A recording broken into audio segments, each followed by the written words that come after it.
નમસ્કાર, જય પશુપાલક, જય ગૌ માતા. મિત્રો, આજનો આપણો વિડીયોનો મુખ્ય વિષય છે સાબર ડેરીમાં ભરતી. હવે ગઈકાલે દિવ્ય ભાસ્કરમાં સાબર ડેરીની ભરતી માટે એક જાહેરાત આવેલી છે. એ જાહેરાત જોયા પછી મેં સાબર ડેરીના ચેરમેન સાહેબશ્રીનો સંપર્ક કર્યો ફોન ઉપર, પણ તબિયતના હિસાબે આપણી વાત થઈ નથી. અને શનિવારે રજા હતી, આજે રવિવારે રજા છે. મેં એમડી સાહેબને એક મેસેજ દ્વારા પણ જાણ કરી છે કે આ ભરતી હાલ પૂરતી સ્થગિત રાખો, જ્યાં સુધી આ બધા જે આપણા મુદ્દા છે એ પૂરા ન થાય ત્યાં સુધી સ્થગિત રાખો.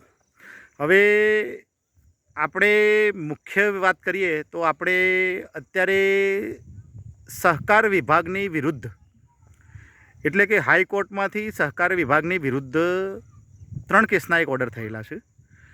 એક, સુમુલ ડેરીની ડિરેક્ટરોની ગેરરીતિની તપાસ સોંપવામાં આવી. 2, ખેતી બેંકના ડિરેક્ટરોએ પોતાની ઈચ્છા પ્રમાણે પેટા નિયમોની જે બદલી કરી છે તે પણ કેન્સલ કરવામાં આવ્યા. અને નંબર 3, આપણે જે અમૂલ ડેરીની ડિરેક્ટરોની ચૂંટણીમાં જે સક્ષમ ઉમેદવારોના ફોર્મ જાણી જોઈને રદ કરવાનો પ્રયાસ કરવામાં આવ્યો, તે લોકોનો ફોર્મ કોર્ટે ચૂંટણી લડવા માટે યોગ્ય ઠેરવ્યા. એટલે કોઈકની કોઈક જગ્યાએ હાલ હાઈકોર્ટ, એટલે કે મારી દ્રષ્ટિએ સરકાર અંદર ખાનગે જાણતી હોય કે ભાઈ પશુપાલકો સાથે કે સહકારના જેટલા સભાસદો છે તેમની સાથે ક્યાંક ખોટું થઈ રહ્યું છે, ક્યાંક ગેરરીતિ છે. એટલે આપણી ફેવરમાં હાલ ઓર્ડર થતા હોય એવું લાગે છે. અને આપણને પણ જો કોર્ટમાં જઈશું તો ન્યાય જરૂર મળશે. એટલે હવે ખાસ મારી વિનંતી એ છે કે આ ભરતી બાબતે જે જાહેરાત છે તેમાં સંપૂર્ણ ગેરરીતિ દેખાય છે. એક તો જાહેરાત પહેલાં તો ગુજરાતી પેપરમાં આપી છે અને ઇંગ્લિશમાં આપી છે, એટલે એ જાણી જોઈને આપવામાં આવી છે. મુદ્દો 1. મુદ્દો 2, જાહેરાતમાં કોઈ પૂર્ણ સત્યતા, એટલે પૂર્ણ માહિતી નથી. કે જેવી માહિતી હોવી જોઈએ, મિટિંગની તારીખ હોવી જોઈએ, ઠરાવ નંબર, કામ નંબર હોવો જોઈએ, કેટલી ભરતી કરવાની છે એ પણ માહિતી હોવી જોઈએ. આ લોકોએ ભરતી કેટલી કરવાની છે માહિતી પણ નથી આપી. એટલે એમને મન ફાવે એટલી હવે ભરતી કરશે એ લોકો, અને સાબર ડેરી પર એનું ભારણ વધશે. હવે આ લોકો ભરતી અહીંયા સાબર ડેરીમાં કરે કે બહારના કોઈ પણ પ્લાન્ટ માટે કરતા હોય, બહારના પ્લાન્ટ માટે કરતા હોય તો પણ એનો નફો શું છે, એ પ્લાન્ટ કેવી રીતે ચાલે છે, એ જ્યાં સુધી પશુપાલકો જુએ નહીં ત્યાં સુધી આ ભરતી સ્થગિત કરવી જોઈએ. અને આ ભરતી સ્થગિત કરવા માટે હું સાબર ડેરીના તમામ ચેરમેન સાહેબ, ડિરેક્ટર સાહેબ તથા એમડી સાહેબને નિવેદન કરું છું કે તમે સોમવારે રજા હતી, આ 2 દિવસ, તો સોમવારે તમે જ્યારે પણ તમારી ફરજ ઉપર હાજર થાઓ તો સૌથી પહેલાં આ ભરતી રોકવાનું કામ કરજો.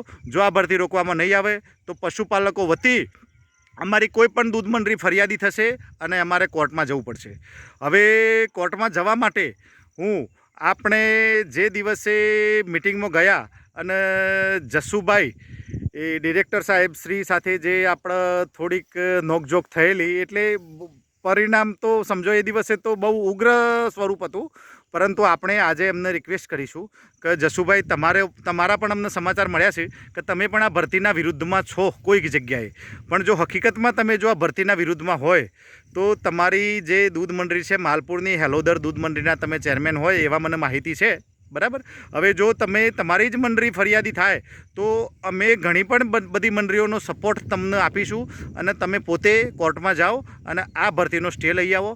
અને જો તમે ન કરી શકતા હોય તો તમે અમને સપોર્ટ કરો, તો અમે કોઈ પણ મંડળી ફરિયાદી થશું અને કોર્ટમાં જશું અને આનો સ્ટે લઈ આવશું.